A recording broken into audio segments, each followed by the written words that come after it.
Hey, welcome back to Brighter Rays. This week we're looking at Genesis chapter 27, 1 through 29. And today's study is called The Mother of Deception. And we're looking at the story of the whole blessing of Jacob.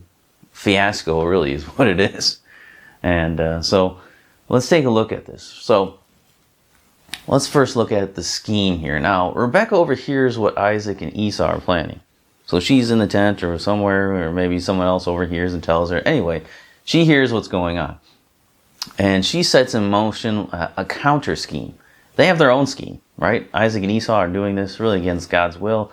Here you have Rebekah beginning to counter scheme this. Instead of trusting that God will act according to his word, that he will work everything out the way it's supposed to, she wants to help God out.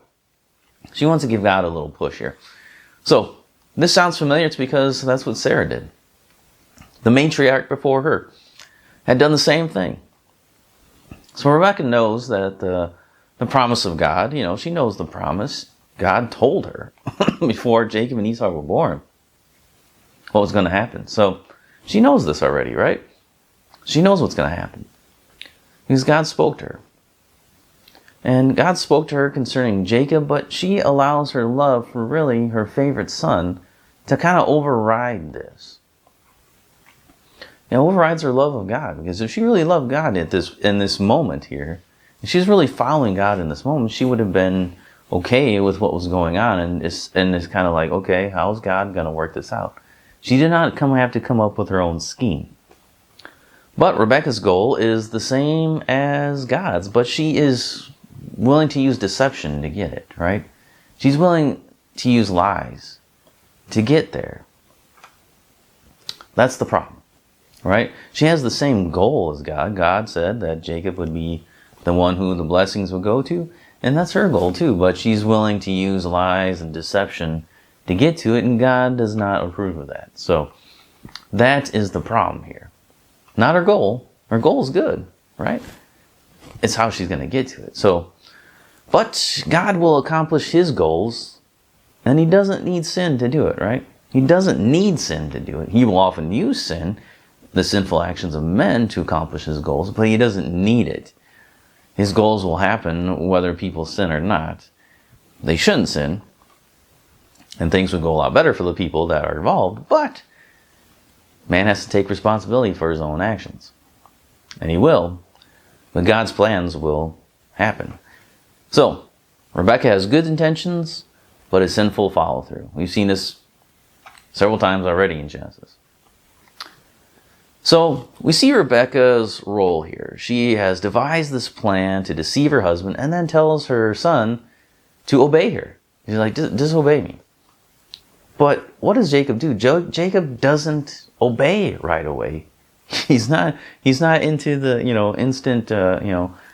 instant obedience here. He's like, oh, wait a minute. I think this is very telling. He pushes back against his mother. She says, just obey me. He's like, well, wait a minute, hold on. He looks at the scheme. Okay, see what you're saying here. And he sees the potential failure points, right? He's nothing like his brother and his dad. And his dad's blind. He can't see. His brother is all about himself. So is Jacob. But he's thinking, okay, I'm not my brother. I'm nothing like my brother. He's hairy. He smells differently than I do. He talks differently than I do. So there's a lot of failure points in this plan, Mom. So the deception could easily fail. And so, like a good con man, he looks for his way out. Okay, if I'm going to run this con, is there a place where, how can I get out of the consequences of this? How can I lessen what would happen to me if I get caught? Is there an escape clause? Is there an escape plan? Can I escape the consequences? There is a high reward, but there's also a high cost. I could be cursed. So he's trying to find his way out. Now Rebekah, after hearing his complaint, tells him that she would take the consequences if the ruse fails. Bingo, right? Yes. All right. Hey, I can get out of this. So we read in verse 14, so he went. Yeah, he did. He didn't want to get busted, right? He's like, wait a minute. You want me to go do this? And look at all these failure points, okay? I'm not like my brother. And so I can get busted for this. I'm going to get cursed if, Dad will curse me if I get busted. So what's up with that? And then Rebekah's like, well, may the curse fall on me. There we go. Those are the words that Jacob wanted to hear. Yeah, okay, I'll do it then. Cool. He's like, this con is getting better, I can get a blessing or I get nothing because then I got a fall guy. Mom's the fall guy. What is up with that, man? Jacob, come on. So he's good as long as he can throw his mother under the bus, right? That's great. Well, notice one more thing here. Rebekah had the opportunity to stop this whole thing, right? When Jacob pushes back, she could have said, oh, you know what? You're right. What was I thinking? That was stupid. Forget the whole thing. God is giving her, through Jacob's pushing back, gives her the opportunity to come to her senses and be like, this is dumb. What am I doing? God is in control. God, he's already promised that you're going to get this. So let's see what he does. But she doesn't. She is set on seeing this thing through. She's set on this scheme that really doesn't make any sense. But Jacob's willing to go along with it because he doesn't have to take the consequence. And he only stands to gain now from this. So we kind of see the nature of Jacob here. We see his personality coming through. And we also see Rebekah and her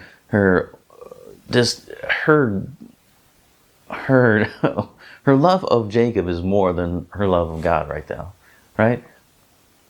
She wants her son to be the number one. She wants her son to be blessed. And that's all that matters at this point. She's got tunnel vision. She's forgetting about God, going to God and saying, God, you promised this. Where are you? You need to make this happen. She doesn't go to God and inquire of God. She goes to her scheme.